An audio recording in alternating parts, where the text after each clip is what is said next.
নিজের লক্ষ্যে পৌঁছানোর নিশ্চয়তা, আর দ্বিতীয় নিজের লক্ষ্যে পৌঁছানোর পথ। সবাই এটাই করেন, কিন্তু সবাই নিজের লক্ষ্যে পৌঁছতে পারেন না। কেন? কারণ লক্ষ্যে যখন পৌঁছানো যায় না, মানুষকে কিছু বদলাতে হয়। কেউ নিজের নিশ্চয় লক্ষ্য বদলে ফেলেন, কেউ নিজের পথ। যারা নানান পথে চেষ্টা করতে থাকেন তারা সফল হয়েই যান, কিন্তু নিজের নিশ্চয় লক্ষ্য যারা বদলান, সাফল্যের স্বাদ তারা কখনোই পান না। তাই নিজের নিশ্চয় লক্ষ্য কখনো বদলাবেন না, কারণ নিশ্চয় লক্ষ্য হারালে পূর্ণিমার রাতেও চন্দ্রগ্রহণ দেখা যায়। নিজের নিশ্চয় লক্ষ্য বজায় রাখুন, আপনি সাফল্য অবশ্যই পাবেন। রাধা রাধা।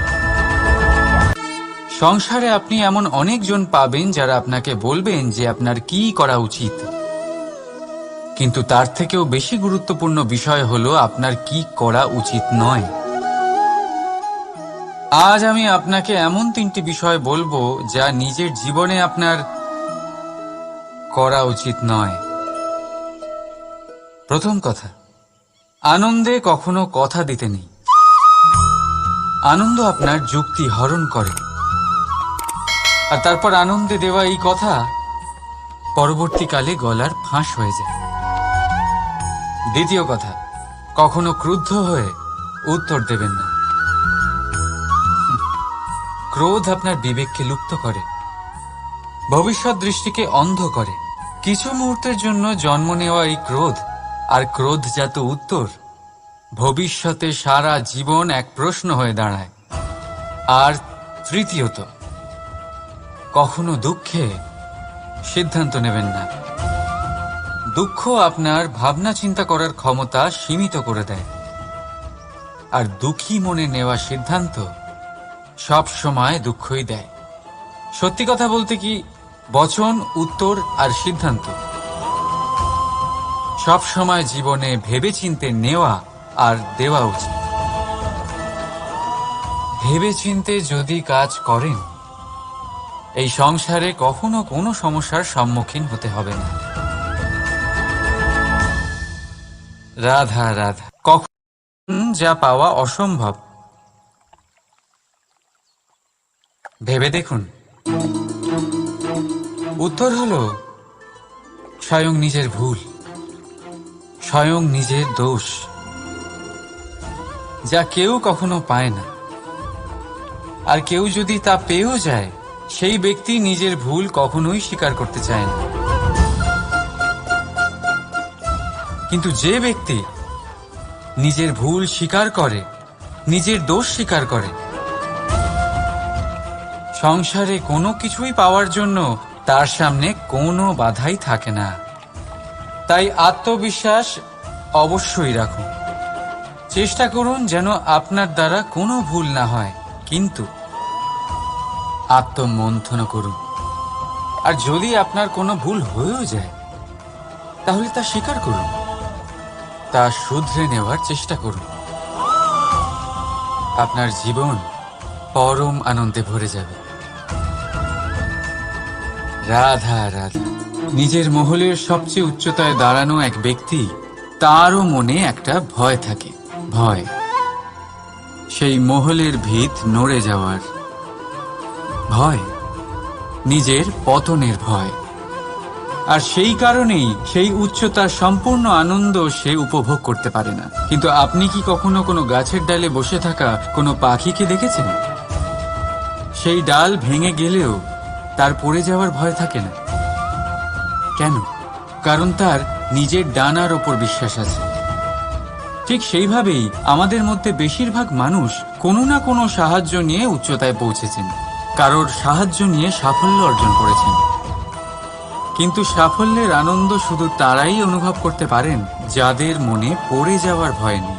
তাই কারোর সাহায্যের ওপর নয়, নিজের সামর্থ্যের ওপরে বিশ্বাস রাখুন। রাধা রাধা। পাওয়া আর হারানো, এই দুই জীবনের গুরুত্বপূর্ণ অংশ। সারা জীবন প্রত্যেক মানুষ কিছু পায় আর কিছু হারায়। কখনো সম্পত্তি হারায় আর কখনো সম্মান, কখনো বন্ধু হারায় আর কখনো অহং। কিন্তু হারানোটা খারাপ বিষয় না, কারণ হারানোর সাথেই এক অমূল্য শিক্ষায় আপনি অভিজ্ঞ হয়ে ওঠেন যে কি করে আবার আপনি সেটা না হারান। তাই যদি সত্যি কিছু হারিয়ে ফেলেন, তার থেকে পাওয়া শিক্ষা হারাবেন না, কারণ সেই শিক্ষার সাহায্যেই আপনি আপনার হারানো জিনিস পুনরায় পেতে পারেন। রাধা রাধা। জীবনে কিছু অর্জন করতে গেলে ভাবনা আর কর্ম অত্যন্ত গুরুত্বপূর্ণ। কিন্তু শুধু ভাবনা দিয়ে বা শুধু কর্মের দ্বারা আপনি সাফল্য অর্জন করতে পারেন না। কিছু মানুষ ভাবতেই থাকেন, কর্ম করতে পারেন না, আর সেই জন্য তারা সফল হতে পারেন না। কিছু মানুষ ভাবনা চিন্তা না করেই কর্ম করতে থাকেন, তারাও সাফল্য অর্জন করতে পারেন না। তাহলে মনে রাখবেন, গাছ কাটতে হলে কুঠারের বারংবার প্রহারের সাথে সাথেই সেই কুঠার কোন দিকে মারা হচ্ছে সেই খেয়ালও অবশ্যই রাখতে হবে। ভাবনা আর কর্ম, এই দুইয়ের সঠিক সংমিশ্রণ হলে আপনি অবশ্যই সাফল্য পাবেন। রাধা রাধা। আমরা মানুষেরা কতটা জেদি হই। একবার লক্ষ্যে দৃষ্টি স্থির করে নিলে তা পাওয়ার জন্য মন প্রাণ লাগিয়ে দিই, কিন্তু সেই লক্ষ্যে পৌঁছবার ব্যস্ততায় সেই পথ চলার আনন্দ পেতেই ভুলে যাই। নিজের স্বাস্থ্য নষ্ট করে দিই অর্থ অর্জন করতে গিয়ে, আবার সেই অর্থই নিজের স্বাস্থ্য শুধরবার জন্য ব্যবহার করে ফেলি। বুঝুন,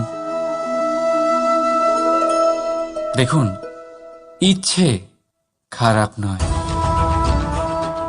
কিন্তু ইচ্ছে পূরণ করার চেষ্টায় ওই পথে আনন্দ পেতে ভুলে যাওয়া, এ তো মূর্খতা। যা নেই তা পাওয়ার চেষ্টা আপনি অবশ্যই করুন, কিন্তু যা আছে তার সম্পূর্ণ আনন্দ থেকে বঞ্চিত থাকবেন না। রাধা রাধা। আমরা সবাই জীবনে নিজের জন্য সবচেয়ে ভালোটাই চাই, সবচেয়ে ভালো সুবিধে পেতে চাই, সবচেয়ে বেশি সম্মান পেতে চাই। কিন্তু সবার পক্ষে এই সব পাওয়া কি সম্ভব? হ্যাঁ, নিশ্চয়ই। শুধু একমাত্র বাধা সময়। আমাদের জীবনের কোনো স্থায়িত্ব নেই, তাই যদি সময়ের সদ্ব্যবহার করেন তাহলে একটু সুবিধে হতে পারে। এবারে দেখুন, যাদের সবসময় স্বপ্ন দেখতে ভালো লাগে তার জন্য রাত্রি কম পড়ে যায়, আর যারা স্বপ্ন পূরণ করতে চান তাদের জন্য দিন কম পড়ে যায়। যারা সম্মান পেতে চান তাদের জন্য সব সময় পরোপকার কম পড়ে যায়, আর যারা জ্ঞান অর্জন করতে চান তাদের জন্য মনোসংযোগ। জীবনে যদি নিজের লক্ষ্যে পৌঁছতে চান তবে সময়ের বিভাজন আপনাকে ঠিক করতেই হবে। মনে রাখবেন। রাধা রাধা। লোকে বলে জীবনে মেলামেশা করা অত্যন্ত আবশ্যক, এতে সম্পর্কের আধারও হয়, আবার ব্যবসাও চলে। কিন্তু সবচেয়ে বেশি গুরুত্বপূর্ণ হল ব্যবহার। তাই এই বিষয়ে ভাবুন, আপনার জীবনে কে আপনার সাথে মেলামেশা করবে তা নিশ্চিত করে সময়। আপনি আপনার জীবনে কার সাথে মেলামেশা করবেন তা নিশ্চিত করবে আপনার হৃদয়। আপনি যাদের সাথে মিশছেন তাদের হৃদয়ে আপনি কতক্ষণ থাকবেন তা নিশ্চিত করবে আপনার ব্যবহার। নিজের ব্যবহার ভালো রাখুন, সব ভালোই হবে। রাধা রাধা। এই ফুল দেখতে পাচ্ছেন আপনি? এটা সেই ফুল যার জীবন এই ডালে শুরু হয়েছিল। দর্শকদের চোখে প্রশংসা দেখল সে, মধুর লোভে মৌমাছিরা এলো, আর তারপর ডাল থেকে ভেঙে নিচে পড়ে গেল সে। কেন? নিয়তি এরকম কেন করল? ভাবুন, কারণ এই ডালেই ফুল হয়ে থাকাটা এই ফুলের জীবনের লক্ষ্য কখনোই ছিল না। এবার এই ফুল হয় দেবতাদের সজ্জায় ব্যবহৃত হবে, নয় কোনো কন্যার গয়নায় গাঁথা হবে, আর নয় কারোর প্রেম প্রদর্শনের মাধ্যম হবে। দেখুন, জীবনে নিজের লক্ষ্যে পৌঁছতে হলে যাত্রাকে ভয় পেলে চলবে না। নিজের অস্তিত্ব তৈরি করতে হলে তাদের ছায়া থেকে আপনাদের দূরে যেতেই হবে যারা আপনাকে অস্তিত্ব প্রদান করেছেন। এটাই জীবনের নিরন্তর সত্য। রাধা রাধা। আমাদের সকলের জীবনে কখনো না কখনো পাথর দ্বারা আঘাত লাগেই, আর এই সংসারও আমাদের ওপরে কখনো না কখনো পাথর বর্ষণ করে, কখনো আমাদের খারাপ ভেবে, আর কখনো আমাদের অসফল ভেবে, কখনো আমাদের বুদ্ধিহীন ভেবে। কারণ অনেক আছে, কিন্তু এই পাথর দ্বারা আমরা আঘাত পাবো কি পাবো না তা সম্পূর্ণ আমাদের হাতে।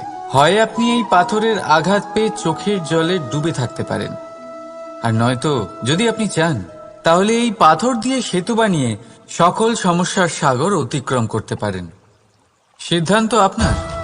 এই পাথর এ হলো প্রতীক আমাদের নিন্দার, আমাদের আলোচনার। যে এই আলোচনা নাকারাত্মকভাবে দেখবে সে শুধুমাত্র কষ্টই পাবে, আর যে এই আলোচনাকে নিজের বিকাশের আধার বানাবে সেই সাফল্যের চূড়ায় পৌঁছবে। তাই মনে রাখবেন, আলোচনা আপনার শত্রু নয়, আপনার সবচেয়ে বড় মিত্র। রাধা রাধা। মিষ্টি জল সবার পছন্দ, কিন্তু নোনতা জল কেউ পছন্দ করে না। এইবার ভাবার বিষয় হলো মুক্ত, যা সমুদ্রের গহ্বরেই তৈরি হয়। নোনতা জলের মধ্যে থেকেই প্রতি মুহূর্তে অন্য প্রাণীদের থেকে বেঁচে নিজের অস্তিত্বকে বাজি রেখে ঝিনুক মুক্ত প্রদান করে থাকে। কখনো ভেবেছেন কেন? কারণ সংকটের সম্মুখীন না হয়ে, চরম পরিস্থিতির সাথে না জড়িয়ে আপনার কখনোই সুখ প্রাপ্তি হবে না।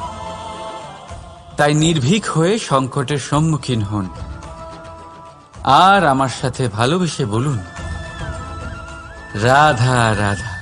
আমরা সকলেই সময়ের গুরুত্ব বুঝি। সময় আমাদের তৈরি করে, আর সময়ই আমাদের নষ্ট করে দেয়।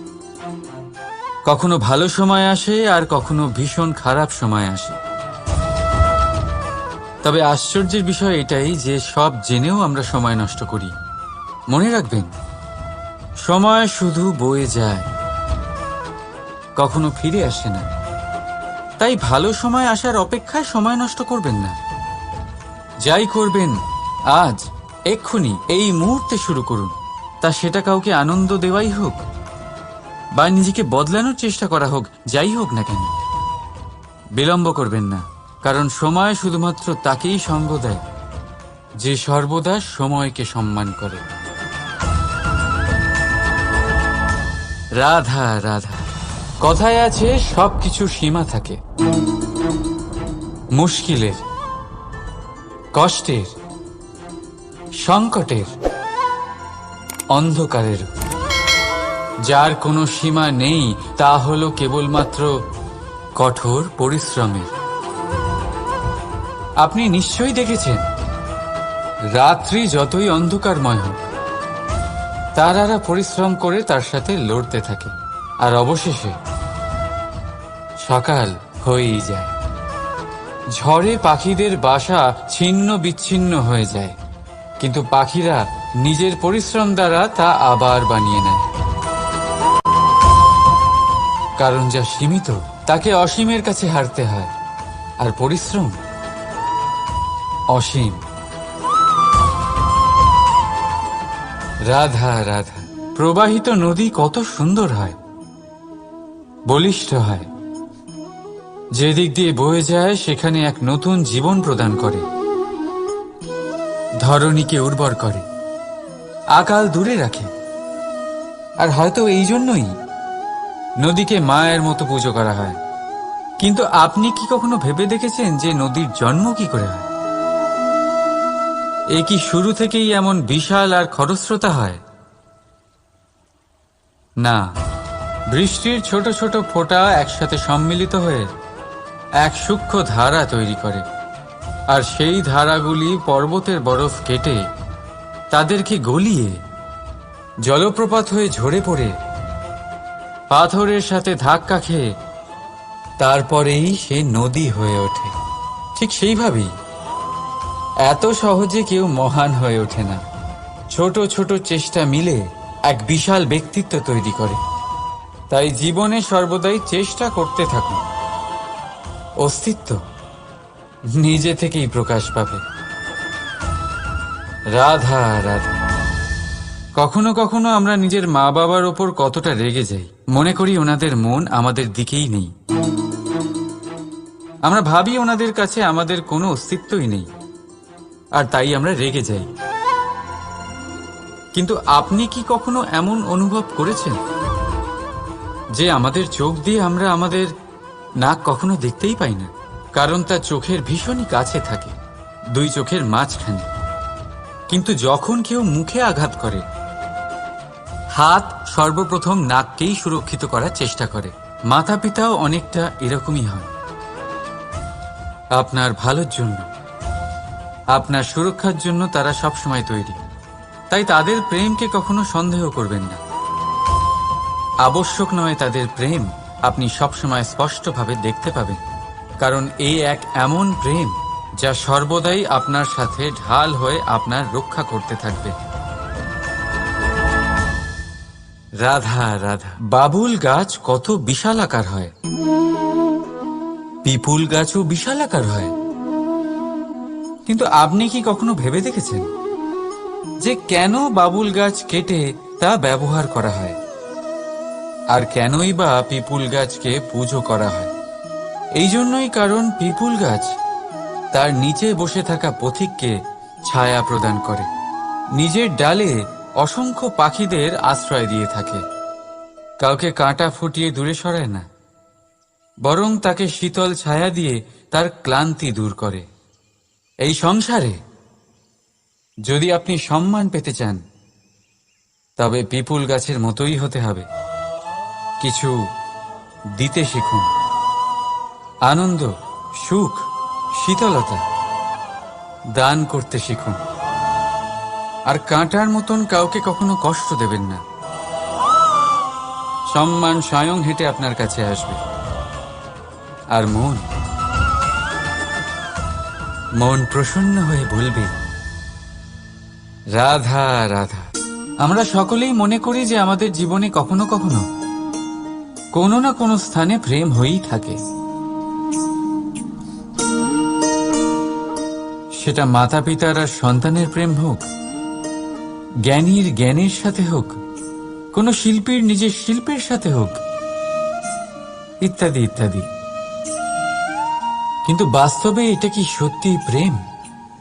মোহও তো হতে পারে। এবার আপনারা জিজ্ঞেস করবেন, প্রেম আর মোহর মধ্যে পার্থক্য কি? পার্থক্য হলো বন্ধনের। যে আপনাকে বাঁধে তা হলো মোহ, প্রেম নয়। প্রেম সেটাই যে আপনাকে মুক্ত করে উন্নয়নের দিকে পাঠায়। চলুন আপনাকে একটা উদাহরণ দিই। কিছু মাতা পিতা নিজের সন্তানকে কোনো অন্য নগরীতে পড়তে পাঠাতে পারেন না, নিজের সন্তানকে তার বন্ধুদের সাথে খেলতে দিতে পারেন না। চিন্তা করেন যে তাদের সন্তানের যাতে কষ্ট না হয়, আর তাই জন্য তাদের বেঁধে রাখেন। এটা প্রেম নয়, এটা মোহ। কারণ যদি এটা প্রেম হতো, তাহলে ওনারা চাইতেন যে সন্তান মাতা পিতার আশ্রয় থেকে বেরিয়ে এই সংসারকে দেখুক, তাকে বুঝুক, আর তার থেকে জ্ঞান অর্জন করুক, নিজের অভিজ্ঞতার থেকে শিক্ষা নিয়ে নিজের একটা ব্যক্তিত্ব বানাক।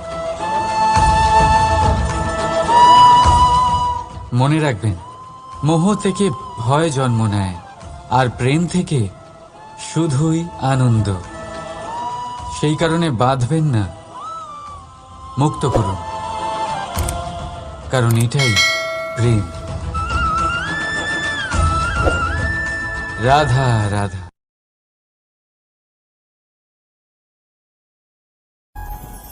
কখনো কোনো বৃক্ষকে দেখেছেন? এই ধরিত্রী থেকে ততটুকুই জল নেয় যতটুকু তার প্রয়োজন। কোনো প্রাণীকে দেখুন, এই প্রকৃতি থেকে ততটুকুই খাবার গ্রহণ করবে যতটুকু তার খিদে রয়েছে। খিদে মিটে গেলে আর খাবে না। এবার মনুষ্যকে দেখুন, সে নিজের জীবনে যা কিছু পেয়েছে, বস্তু, ধন, খাবার, শক্তি, প্রয়োজনের থেকে অনেক বেশি লাভ করার চেষ্টা করে থাকে। প্রয়োজনের থেকে বেশি যদি পেয়েও যায় তাহলেও তার কম মনে হয়। এবার এরকম ঠিক কেন হয়? এর পিছনের কারণ কি? কারণ হলো লোভ। লোভের আগুন কিছু এমন হয়, যদি মানুষের মনে একবার প্রজ্বলিত হয় তাহলে শুধু বাড়তেই থাকে। ততক্ষণ বাড়বে যতক্ষণ না আপনি নিজে তাকে বাধা দিচ্ছেন। তবে এই লোভের আগুন নিয়ন্ত্রণ করা সম্ভব। পরিমিতিবোধ, পরিমিতিবোধের চিন্তা। আপনাকে শুধু নিজেকে একটা সরল প্রশ্ন করতে হবে। যখনই মনের মধ্যে কোনো বস্তুর প্রতি, শক্তির প্রতি, ধনের প্রতি, ভোজনের প্রতি লোভ বেড়ে যায়, নিজেকে প্রশ্ন করুন, এটা কি আমার কাছে ততটাই প্রয়োজনীয় যতটা একটা বৃক্ষের কাছে জল, যতটা একটা প্রাণীর কাছে ভোজন? এটা কি ততটাই প্রয়োজনীয়? যদি উত্তর না হয় তাহলে নিজেকে সেখানেই বাধা দিন। সেই ভাবনা সেখানেই ত্যাগ করুন, কারণ সেটাই হলো লোভ। ঠিক এইভাবেই প্রয়োজনীয়তার চিন্তা করে আস্তে আস্তে এই মন নির্লোভ হয়ে উঠবে। আর এই মন প্রসন্ন হয়ে বলবে, রাধা রাধা। সংসারে সকলে উঁচুতে উঠতে চায়, কেউ নত হতে চায় না। সবাই এটা মনে করে যে নত হওয়ার অর্থ হলো তাদের আত্মসম্মান এবং অহংবোধের বিরুদ্ধাচরণ করা। তাদের মনে হয় যে যদি আমরা নত হই, সংসার আমাদের দুর্বল মনে করবে, তাদের শৌর্য এবং তাদের ব্যক্তিত্বের অপমান হবে। কিন্তু এটা কি সত্যি? প্রত্যেকবার নত হওয়ার অর্থ কি সম্মানহানি হওয়া? কখনোই নয়। আপনি নিজের জীবনকেই দেখে নিন। আপনার কোনো অমূল্য জিনিস যদি নিচে পড়ে যায় তাহলে তাকে কিভাবে তোলেন? সেই বস্তুকে তোলার জন্য আপনাকে নত হতেই হবে। আপনি বড়দের আশীর্বাদ কিভাবে লাভ করেন? আপনি নত হয়ে তবেই তাদের আশীর্বাদ লাভ করতে পারেন, তাই না? ভেবে দেখুন, আপনি একটা পথে হাঁটছেন, আপনি দেখতে চাইছেন যে আপনি সঠিক পথে হাঁটছেন কিনা, পায়ের নিচে কাঁটা পড়ে আছে কিনা। কিভাবে দেখবেন? আপনাকে সেই মাথা নত করেই দেখতে হবে। এর অর্থ কি? অর্থ খুব সহজ। প্রত্যেকবার নত হওয়া অনুচিত নয়, সেটা কোনোভাবেই সম্মানহানি নয়। পরিস্থিতি অনুসারে এবং যেখানে প্রয়োজন আপনি নত হতে শিখে গেলে আপনি অনেক কিছুই লাভ করতে পারবেন। জ্ঞান, মান, গুণ, বিশ্বাস। সেই জন্য প্রয়োজন এবং পরিস্থিতি অনুসারে নত হতে শিখুন, এতে অনুচিত কিছুই নেই। আত্মসম্মান থাকা অত্যন্ত প্রয়োজনীয়, কিন্তু তা যেন কখনো অহংকারে পরিণত না হয়। এই বিষয়ে অবশ্যই নজর রাখবেন এবং আমার সাথে ভালোবেসে বলবেন, রাধা রাধা। মানুষের জীবন দেখলে এতে সংকটও আসবে, বিপদও আসবে, অনেক সমস্যাও আসবে। চিরকাল বলা হয় কর্ম করো, কর্ম করতে থাকো। কিন্তু শুধুমাত্র কর্ম করাটাই পর্যাপ্ত নয়। কর্ম কিভাবে করা হচ্ছে, কোন দিশায় করা হচ্ছে সেটা বুঝতে পারাটাও অত্যন্ত আবশ্যক। ভাগ্যের ভরসায় থাকবেন না। ভাগ্যের দ্বার যদি বন্ধ থাকে তাহলে নিজের কর্ম দ্বারা আপনি সেই দ্বার খুলে দিতে পারেন। এবার আপনার পথে যদি কোনো বড় পাহাড় চলে আসে তাহলে আপনি কি করবেন? ভাগ্যের ভরসায় বসে থেকে হাহাকার করলে তো হবে না। ভাববেন যে আমার ভাগ্যে এটা লেখা আছে তাই এই সমস্যা নিজে থেকেই পথ থেকে সরে যাবে। না, আপনাকে কর্ম করতে হবে। নিজের কর্মের দ্বারা এমন কোলাহলের সৃষ্টি করুন যাতে ভাগ্য নিজেই আপনার জন্য সেই দ্বার খুলে দেয়। কর্মের কোলাহল কিছুটা এমন হওয়া উচিত যে সেই বাধা যেন আপনার কোলাহল শুনে নিজে থেকেই আপনার পথ থেকে সরে যায়। কর্ম করুন, কিন্তু এটা ভেবে কর্ম করুন যে কিভাবে আপনি কর্ম করছেন, কোন দিশাতে আপনি কর্ম করছেন। দিশাহীনভাবে আপনি যতই কর্ম করুন না কেন কোনো লাভ হবে না, কখনো সৌভাগ্য লাভ করতে পারবেন না। কর্ম করুন, বুঝে শুনে করুন, আর আমার সাথে ভালোবেসে বলুন, রাধা রাধা। আমরা সবাই জীবন সুখ আর শান্তিপূর্বক অতিবাহিত করতে চাই, আমরা সবাই এটাই চাই যে আমরা সবাই স্বাধীন থাকব, আর এই স্বাধীনভাবেই আমরা জীবনে অগ্রসর হব। আর যখন কোনো ব্যক্তি আমাদের এইসব কিছু করতে বাধা দেন, তখন আমরা তার উপর রুষ্ট হই। কিন্তু সত্যিটা ঠিক এর বিপরীত। কখনো কখনো এই ব্যক্তি অজান্তেই আমাদের এটা ভাবতে বাধ্য করে দেয় যে আমরা যেটা করছি সেটা কোথাও অনুচিত নয় তো। জীবনে অগ্রসর হতে হতে, সুখ খুঁজতে খুঁজতে, স্বাধীনতা খুঁজতে খুঁজতে আমরা অনুচিত কিছু করছি না তো। এটা বোঝা অত্যন্ত প্রয়োজনীয়। আর এটাই আমরা বুঝবো একটা উদাহরণ দ্বারা। কখনো কোনো উপবনে যাবেন আর গিয়ে ওখানকার মালিকে দেখবেন কি করে। কিছু সময় অন্তর ও ঘাস আর আগাছা কেটে পরিষ্কার করে। আর এরকমটা কেন করে? সে নিজেই তা রোপণ করে, নিজেই পরিশ্রম করে, আর তারপর নিজের পরিশ্রমকে কেটে ফেলার কি অর্থ হতে পারে? এরকমটা সে কেন করে? এরকম সে করে যাতে ঘাস এবং চারা সবাইকে নিয়ন্ত্রণে রাখতে পারে, আর সেই উপবনকে সে সুন্দর এবং মনোগ্রাহী করে রাখতে পারে। এটাই হলো ওর উদ্দেশ্য। এবার ভাবুন যে সেই ব্যক্তি আপনার জীবনে সেই কাজটাই করছে। আপনার জীবনে সে মালি হয়ে আসে, আর কোনো শুল্ক ছাড়াই আপনাকে সে আরো উত্তম ব্যক্তি করে তুলছে। তাই মনে মনে ওনার প্রতি কৃতজ্ঞ থাকুন, আর আমার সাথে ভালোবেসে বলুন, রাধা রাধা। আমাদের জীবন হলো একটি যাত্রাপথ, একটি প্রতিযোগিতা। আর এই প্রতিযোগিতায় এগিয়ে থাকার জন্য, জয়লাভ করার জন্য আমরা সবাই কোনো না কোনো সাহায্য খুঁজি। কেউ ঈশ্বরের শরণে যান, কেউ গুরুর কাছে যান, কেউ মাতা পিতার কাছে যান, আবার কেউ যোগ্য বন্ধু নির্বাচন করে নেন। আর হ্যাঁ, এনারা সবাই আপনাকে জীবনে অগ্রসর হওয়ার পথে সাহায্য করতে পারেন। কিন্তু এমন একজন ব্যক্তি আছেন এই সংসারে, যিনি এই সংসারে আপনাকে সবার আগে নিয়ে যেতে পারেন। আর সেই ব্যক্তি হলেন স্বয়ং আপনি, আর কেউ নয়। অর্থাৎ আপনি যদি চেষ্টা করেন, পরিশ্রম করেন, তাহলে আপনার বন্ধু, আপনার বান্ধব, আপনার পরিবার, আপনার গুরু আপনাকে সাহায্য করতে পারে, আপনাকে আরো অনেক বেশি প্রদান করতে পারে। কিন্তু যদি আপনার চেতনাই না থাকে, তাহলে কেউ আপনাকে এগিয়ে নিয়ে যেতে পারবে না। যেমন ছোট্ট একটা বালক যে সবেমাত্র হাঁটতে শিখছে, প্রথমে সে হামাগুড়ি দিয়ে চলতে চেষ্টা করে। তার মাতা পিতা তাকে দেখে খুব আনন্দ পান, তাকে উৎসাহও দেন। সেই ছোট বালক দাঁড়াতে চেষ্টা করে, হাঁটতে চেষ্টা করে, আবার পড়ে যায়, আবার উঠে দাঁড়ায়, আবার চেষ্টা করে, আবার পড়ে যায়। আর ভবিষ্যতে গিয়ে সে হাঁটতেও শিখে যায়, আবার দৌড়তেও শিখে যায়। এই সংসারে আপনি যে কর্মই করতে চান না কেন, যে স্বপ্নই আপনি পূর্ণ করতে চান না কেন, সেটা আরম্ভ হবে আপনাকে দিয়ে, আপনার কর্ম দ্বারা। তাই কর্ম করতে শুরু করুন। বাইরে থেকে সাহায্য পেতেই পারেন, তার সদ্ব্যবহার করুন, আর আমার সাথে ভালোবেসে বলুন, রাধা রাধা। ক্রোধ এ হলো এই সংসারের সব থেকে ঘাতক আবেগ। এই আবেগ আগুনের সমান। যদি কোনো ব্যক্তির মনে জাগ্রত হয়, তাহলে সামনের ব্যক্তিকে ভস্ম করার আগে সেই আগুন সেই ক্রুদ্ধ ব্যক্তিকেই ভস্ম করে দেয়। সেই জন্য এই ক্রোধকে নিজের থেকে দূরে রাখা অত্যন্ত আবশ্যক। কিন্তু তার অর্থ এটা নয় যে সেই রাগের কোনো মূল্য নেই। আগে হ্যাঁ, কখনো কখনো জীবনে এই ক্রোধের বহিঃপ্রকাশ অত্যন্ত প্রয়োজনীয়। যেমন একজন ব্যক্তি, তিনি অপরাধ করেই চলেছেন, আপনি তাকে সুযোগ দিচ্ছেন, কিন্তু সে কথা শুনছেন।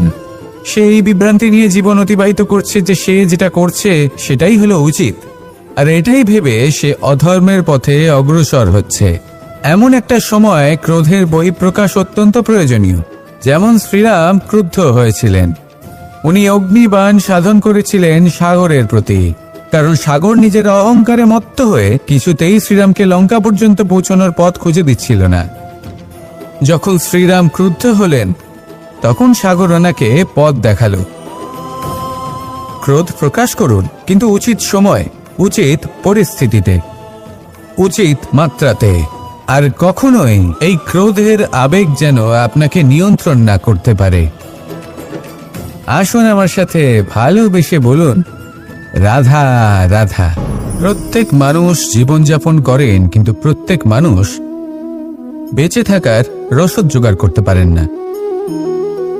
তাহলে কি করা যায়? জীবনের রসদ কিভাবে জোগাড় করা যায়? কিভাবে আমাদের চেষ্টা করে যাওয়া উচিত? আমাদের কি করা উচিত? কিছু কাজ আছে যেগুলো আপনাদের করতে হবে। সর্বপ্রথম, জীবনে যখনই কোনো সমস্যা আসবে তখন নিরপেক্ষভাবে তার সম্মুখীন হন। তা সে যে সমস্যাই হোক, সেটা সমাধান করার জন্য আপনাকে শুভ পথ নির্বাচন করতেই হবে। তারপরে যদি আপনার হাতে কখনো ক্ষমতা আসে, সেই মুহূর্তে আরো বেশি বিনম্র থাকতে হবে। আপনি ধন অর্জন করলে তখন অহংকার জাগ্রত হতে দিলে চলবে না। আপনি যদি শক্তিশালী হয়ে ওঠেন, তাও অহংকার জাগ্রত হলে চলবে না। জীবনে যখনই ক্রোধ হবে তখন নিজেকে নিয়ন্ত্রণ করুন, আর ভেবে দেখুন যে যদি এই মুহূর্তে আপনি ক্রোধ দেখান তাহলে তার পরিণাম কি হবে। এর ফলে কি কিছু শুভ ঘটনা ঘটবে নাকি অশুভ কিছু ঘটবে? শুধু এই কটা কাজ নিজেদের জীবনে আত্মসাৎ করুন, জীবন যাপন অত্যন্ত সহজ হয়ে যাবে।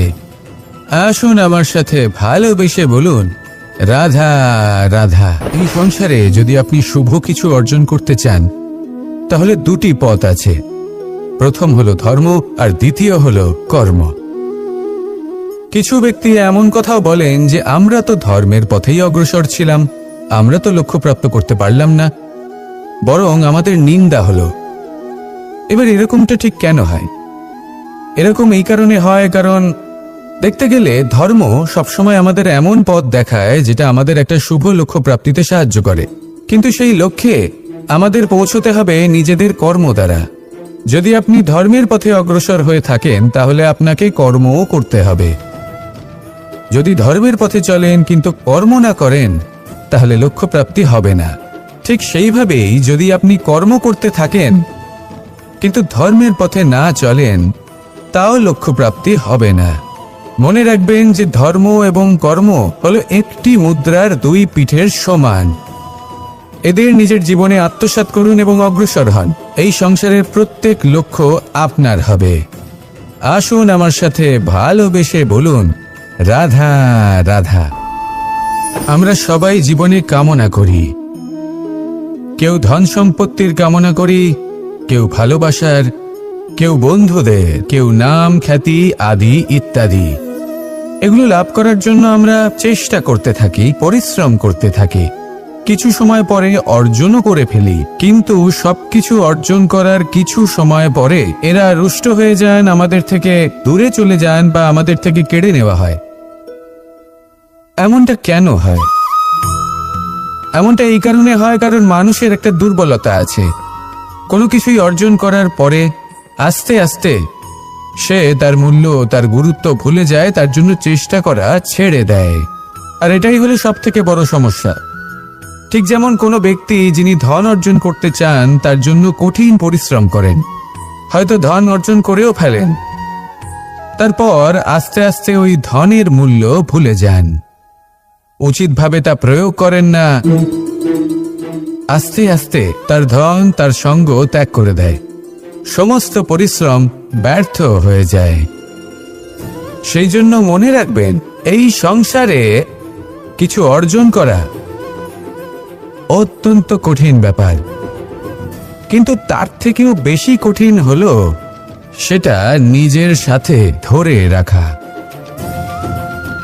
তাই জীবনে যখনই আপনি কিছু অর্জন করবেন তার গুরুত্বটা বুঝুন, আর তারপরে সময় সময় তার মূল্য নিজেকে স্মরণ করাতে থাকুন। কৃতজ্ঞ থাকুন যে আপনার পরিশ্রম আপনাকে এই ফল দান করেছে, আর চিরকাল পরিশ্রম করুন, তবেই আপনি যেটা লাভ করেছেন সেটা আপনার কাছে থেকে যাবে। আসুন আর আমার সাথে ভালোবেসে বলুন, রাধা রাধা। এই সংসারে আপনার সব থেকে বড় বন্ধু কে? কেউ বলবেন ছোটবেলার বন্ধুরা, কেউ বলবেন মাতা পিতা, কেউ বলবেন ঈশ্বর। এবারে বলুন যে এই সংসারে আপনার সব থেকে বড় শত্রু কে? কেউ বলবে আপনার বিরোধী, সেই ব্যক্তি যে আপনাকে হিংসে করে বা আপনার নিজের অহংকার, আপনার কুকর্ম। আমি বলবো যে এই সংসারে আপনার সবথেকে বড় বন্ধু হলো আপনার নিজের মন। এই চঞ্চল মনকে যদি আপনি নিয়ন্ত্রণ করতে শিখতে পারেন, তাহলে এর থেকে বড় বন্ধু এই সংসারে আপনি কোথাও পাবেন না। সেখানেই যদি এই মন আপনাকে বশ করে ফেলে, তাহলে সংসারে এর থেকে বড় শত্রু আপনি কোথাও পাবেন না। সেই জন্য এই সংসারকে নিয়ন্ত্রণ করার চেষ্টা ত্যাগ করুন। প্রথমে এই মনকে নিয়ন্ত্রণ করতে শিখে যান, তাহলে এই জীবন নিজে থেকেই সাফল্যের পথে অগ্রসর হবে। আর তখন এই মন প্রসন্ন হয়ে বলবে, রাধা রাধা। গঙ্গা ভারতের সবথেকে শক্তিশালী নদী, এমন একটি নদী যে নিজেই হলো একটি ইতিহাস। কিন্তু কখনো ভেবেছেন যে এই গঙ্গা নদীর প্রবাহ যখন গঙ্গোত্রী থেকে শুরু হয়, তখন তার উৎপত্তি কিভাবে হয়? হিমবাহ যখন গলে যায়, তখন একটি ফোঁটার জন্ম হয়। সেই ফোঁটাগুলোর সাথে আরো কিছু ফোঁটা যুক্ত হয়, তারপরে একটি ছোট ধারা উৎপন্ন হয়, সেটা বইতে থাকে। এর পরবর্তীতে আরো অনেক ধারা আরো অনেক ফোঁটার সাথে যুক্ত হয়ে যায়, আর অবশেষে একটা মহান বিশাল ধারা জন্ম নেয়, যাকে আমরা মহানদী গঙ্গা বলি। সেই জন্য এই কথা বলা হয়েছে যে একটি পাথর দিয়ে প্রাচীর বানানো যায় না।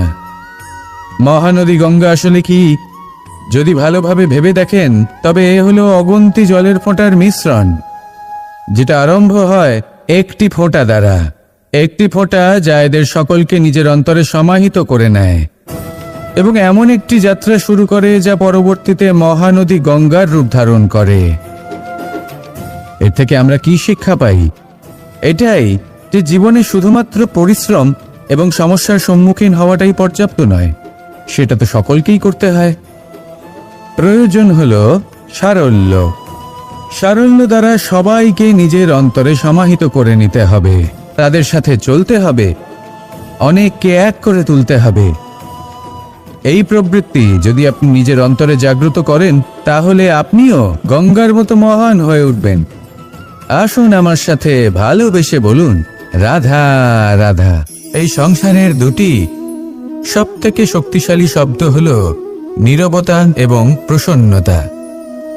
এই দুটি সবথেকে বেশি কঠিনও। এবার আপনি বলবেন, এতে কঠিনের কি আছে? না, ক্ষেত্র বিশেষে নিজে নীরব থাকা হলো অত্যন্ত কঠিন।